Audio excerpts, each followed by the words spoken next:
नमस्कार मित्रांनो, मी स्वाती तोरसेकर एशा पृथ्वीमध्ये तुमचं स्वागत करते. भारतामध्ये जेव्हा सकाळ चालू होती तेव्हाच अमेरिकेमध्ये एक रात्र अ, वॉशिंग्टन डीसी मध्ये विस्मरणीय ठरलेली आहे. का बरं? कारण प्रत्यक्ष राष्ट्राध्यक्ष, त्यांच्या पत्नी अ, मेलानिया आणि अन्य त्यांचे कॅबिनेट मधले सहकारी, स्वतः एफबीआयचे डायरेक्टर कॅश पटेल, अ, उपराष्ट्राध्यक्ष जेडी व्हॅन्स या सर्वांसकट एक डिनर आयोजित केलं गेलेलं होतं. रात्रीचं मेजवानी ठेवलेली होती आणि ते व्हाईट हाऊस करस्पॉन्डंट्स डिनर, WHCD म्हणून ओळखली जाते. म्हणजे व्हाईट हाऊससाठी जे करस्पॉन्डंट म्हणून काम करतात त्यांच्या सोबत एक मेजवानी असावी असा ट्रम्पचाच आग्रह होता आणि त्या आग्रहानुसार हा कार्यक्रम आयोजित केला गेलेला होता. तो एका हॉटेलमध्ये, हिल्टन हॉटेलमध्ये होता आणि तिथे ट्रम्प यांच्या हत्येचा प्रयत्न केला गेला. गोळीबार करणारा जो व्यक्ती होता तो काही प्रत्यक्ष ट्रम्प यांच्यापर्यंत पोहोचला नाही.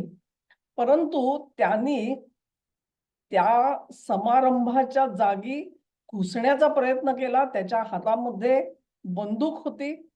सुरक्षा रक्षकांनी प्रेसिडेंट ट्रम्प, त्यांच्या पत्नी या दोघांना जसं तिथून सुरक्षित बाहेर काढलं, तसंच उपराष्ट्राध्यक्ष जेडी व्हॅन्स यांना सुद्धा तिथून बाहेर काढलं.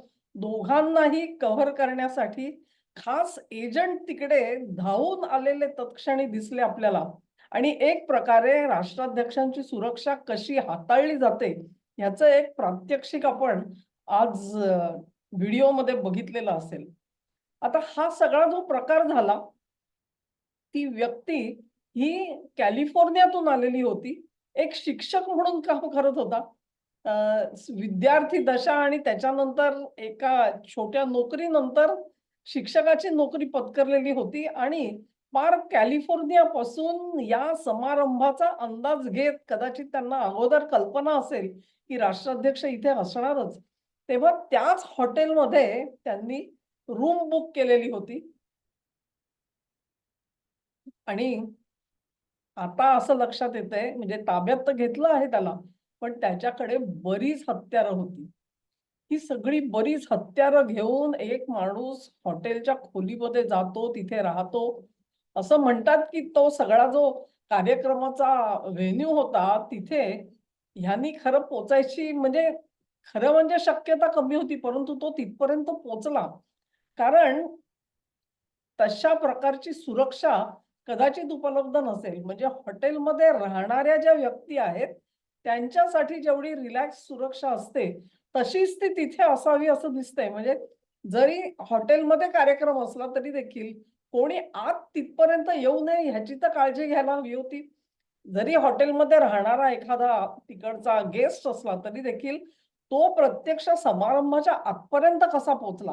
ह्याचं खरोखर आश्चर्य वाटतं ज्या प्रकारे हे सगळं हँडल केलं. हा एक भाग झाला. ही व्यक्ती कोण होती? त्याची पार्श्वभूमी काय? त्याचा हेतू काय? या सगळ्या गोष्टी जरूर बाहेर येतील. परंतु सुरक्षा ज्या दृष्टिकोनातून हाताळली गेली त्याच्यावर मात्र प्रश्न उठवले जाणार आहेत. खुद्द कॅश पटेल तिकडे होते आणि ते देखील गोंधळून थोडेफार गेल्यासारखे ते कोऑर्डिनेट करत होते. बऱ्याच ठिकाणी ते धावपळ सुद्धा करत होते. परंतु तरी सुद्धा एक प्रकारे सुरक्षा व्यवस्थेला लागलेलं गालबोट आहे. सुदैवाने हा चौथा अटेम्प्ट आहे. त्याच्यामधून ट्रम्प हे वाचलेले आहेत. तुम्ही जर का इंटरनेटवर जाल किंवा टीव्हीवर जाल, तर ते तुम्हाला सांगतील 3 प्रयत्न झाले हत्येचे. पण मी तुम्हाला सांगते आहे, की 4 प्रयत्न झाले. पहिला प्रयत्न जो झाला तो बटलर इथे झाला आणि तो 13 जुलैला जेव्हा मी अमेरिकेमध्ये होते. त्यानंतर वेस्ट पाम बीच जवळ म्हणजे त्यांच्या घराच्या गोल्फ कोर्समध्ये एक माणूस दडलेला होता आणि तिथे गोळीबार झाल्याचा एक प्रकार झाला. त्यानंतर कॅलिफोर्नियामध्ये कॉचेला नावाचं गाव आहे. तिथल्या रॅलीवरती हल्ला करण्याचा प्रयत्न झाला. परंतु तो जो हल्लेखोर होता, त्याने गोळी झाडली नाही. त्या अगोदरच त्याला पकडण्यात आलं. त्यामुळे आता ही जी धूर्त मंडळी आहे ती म्हणतात नाही नाही तो त्यांच्या जीवावरचा प्रयत्नच नव्हता. तेव्हा त्यांना चलाखीने काही म्हणता येईल ह्याच्याबद्दल माझ्या मनात वाव नाही. आता तुम्ही म्हणाल तर हाही हल्लेखोर जो आहे तो कुठे ट्रम्प पर्यंत पोहोचला आणि अगदी ट्रम्पच्या दिशेने त्यांनी गोळीबार केला असं काही झालेलं नाहीये. मग हाच तिसरा अटेम्प्ट तरी कशाला म्हणायचा त्याला? कदाचित ते महाधूर्त चाणाक्ष लोक आहेत ते याला तिसरा अटेम्प्ट म्हणणार सुद्धा नाहीत. परंतु अशा प्रकारे अमेरिकेच्या एकाच एका राष्ट्राध्यक्षावरती 4-4 वेळा हत्येचा प्रयत्न केला जातो. ही बाब मात्र हादरवून सोडणारी आहे. खुद्द ट्रम्प यांनी मत व्यक्त केलं, की मी व्हाईट हाऊसमध्ये जे बॉलरूम बनवून घेतो आहे, त्याचं कारण मुळात हेच होतं म्हणजे बाहेर जाणं हे किती असुरक्षित आहे, हे कदाचित त्यांच्या लक्षात आलेलं आहे आणि म्हणूनच अशी कुठचेही समारंभ असतील, तर ते बॉलरूममध्ये आपल्याला आयोजित करता यावेत. या हेतूने ते स्वतः खर्च करून तो व्हेन्यू बनवत आहेत. पण त्याची सुद्धा टिंगल-टवाळी केली जात आहे. मला एकच म्हणायचं आहे, की एकाच एका माणसाला जेव्हा 4-4 वेळा हत्येचा प्रयत्न केला जातो. आता सगळेजण म्हणतील, की हा लोन वुल्फ अटॅक आहे. लोन वुल्फ अटॅक म्हणजे काय?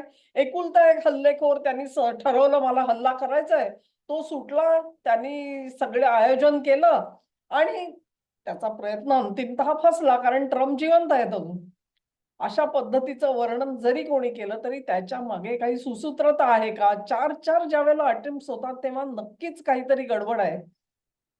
या चारांमधलं जे काही साधर्म्य असेल त्याच्यामध्ये जर का काही एक धागा बांधणारा असेल, तर ते उघड करणारं त्यांचं तपास पथक असायला पाहिजे. आपण भारतात राहून याबद्दल काही बोलू शकत नाही.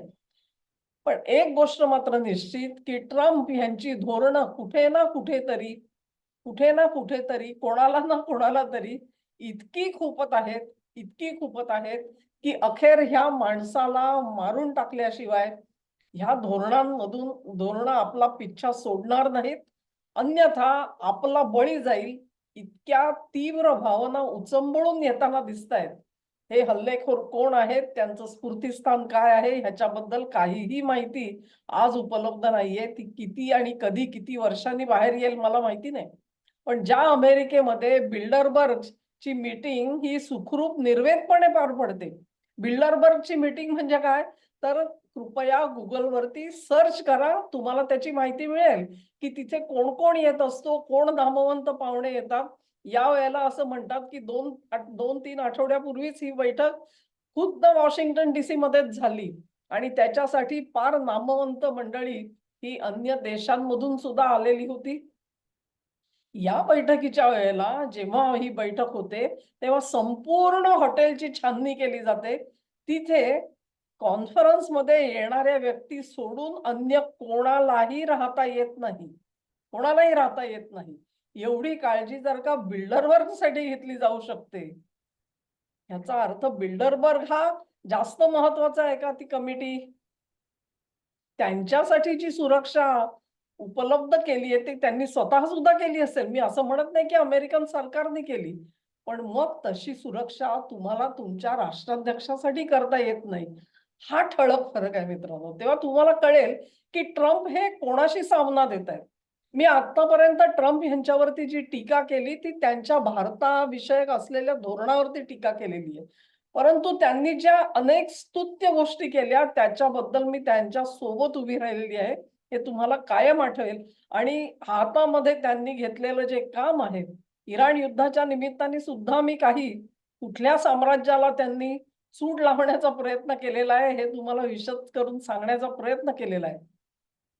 ह्याच्यात कारस्थान आहे का, काळबेरा आहे का, अमुक-तमुक ह्या गोष्टी ह्या कालांतराने बाहेर येतील. पण जनरल डायरेक्शन एकच सांगते, की ट्रम्प यांचं धोरण अनेकांना पसंत नाही. त्याच्यामधला कोण एकटा काम करतोय का कोणी एकत्र येऊन काम करतोय, त्यांची योजना कोण करतोय. आता आणखी मी काही स्क्रीनशॉट बघितले, की म्हणे इराणमधून इंटरनेटवरती तो जो कोण हल्लेखोर आहे कोल त्याच्या नावाचा सर्च झाला. तो त्यावेळी रिझल्ट दाखवत होता. अचानक पीक दिसतं तुम्हाला, की ह्या माणसाच्या नावाचं पीक का आला बरं?